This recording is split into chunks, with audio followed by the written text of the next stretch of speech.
I'm Sarah Anderson. Some of you may know me as the youngest daughter of Brett and Shelley, others may know me as your child's life kids teacher. But a lot of you may not know that I'm someone who's struggled with their mental health since I was 14 years old.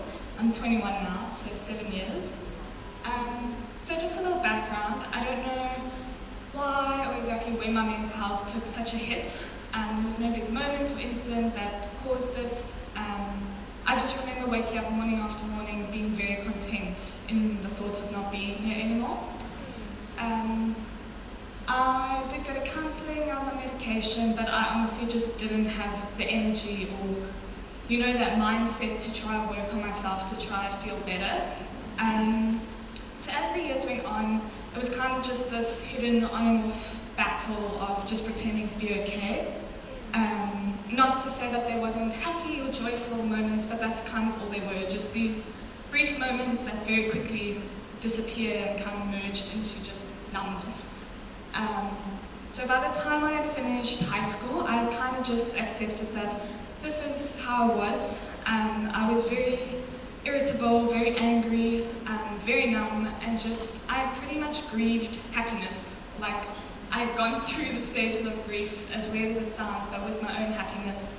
And I kind of just reached acceptance that this was who I was. Maybe I just wasn't a happy person. So fast forward to this year. I don't know if she's here, but the amazing Leanne Pringle came to me and she said that I needed to go read Psalm 77. And she said that God was saying that this year was going to be my breaking point. And in my head I was like, wonderful, what more could possibly break? But then she said through it God was going to open pathways that I never knew that were there. So Psalm 77 says, I cry out to God, yes I shout, oh that God would listen to me. When I was in deep trouble, I searched for the Lord, all night long I prayed, with hands lifted towards heaven, but my soul was not comforted. I think of God and I moan, overlonged, longing for his help. Just skipping to verse 7. Has the Lord rejected me forever? Will he never be kind to me again? Is his unfailing love gone forever? Have his promises permanently failed? Has God forgotten to be gracious? Has he slammed the door on his compassion? And then I said, this is my fate. The Most High has turned his hand against me. But then I recall all you have done, O Lord. It then talks about God's wonders and then the story of Moses parting the Red Sea. And then verse 19 says, your road led through the sea, your pathway through the mighty waters, a pathway no one knew that was there. So when I read this, I was like, cool, bring it. I don't know what more could happen, but cool. And surprise, surprise, reaching my breaking point was exactly what happened. But it looked very different to what I thought it was going to be. I did revert back to old thought patterns, feelings, behaviors, all the typical breaking points of the past. But this breaking point happened at an Arise Ladies event, and it ended me on my knees, hands lifted up, bawling my eyes out, of course, and just eventually saying, like, I can't actually do this anymore. Like, it's not worth it, I'm done, I'm sorry, take it. And throughout this year, whenever I worshipped, I kept getting a picture of a tornado in my head, and obviously when it started really small, and it just swept up feelings and memories of shame, guilt, lies, and just the past, and eventually swept me up into it. And as it grew bigger and bigger, I started to see Jesus reaching out his hand towards the tornado, and he was like, let it go and take my hand. So obviously, as we do on our bad days, we're like, okay, I got you, Jesus, but still flying up in the tornado. And he was like, cool, but let it go. And I was like, no, not yet.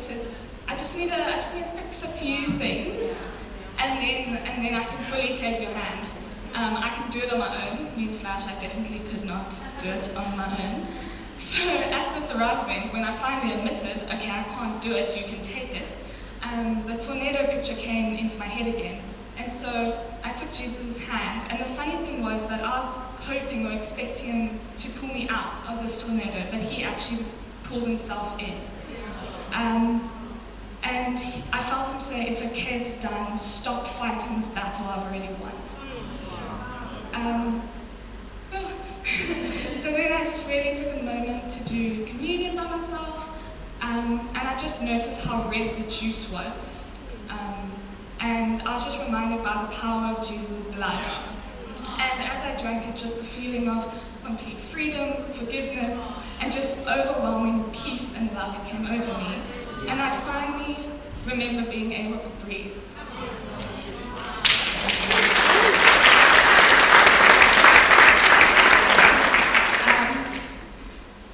Okay, good. I was just reminded that God is after our hearts, not our behaviors. Sorry. And just, we try so hard to fix the outside, and like God doesn't want to work from the outside in, He wants to work from the inside out. And for so long just trying to survive, but He doesn't want us to just survive, He wants us to thrive. And so I then went up for prayer, and this girl prayed for me, and she gave me this beautiful picture of my heart, and it was wrapped in thorns. And then behind it was this beautiful garden of colourful flowers, and this big red poppy flower in the middle. And God was saying that the deep red of the poppy flower was His blood, then the dark inside of the flower was my past, and then the thorns were the grip that it had on me. And she said that God was telling me to stop going back to those thorns. And the more I thought about it, Jesus literally died with a crown of thorns on His head.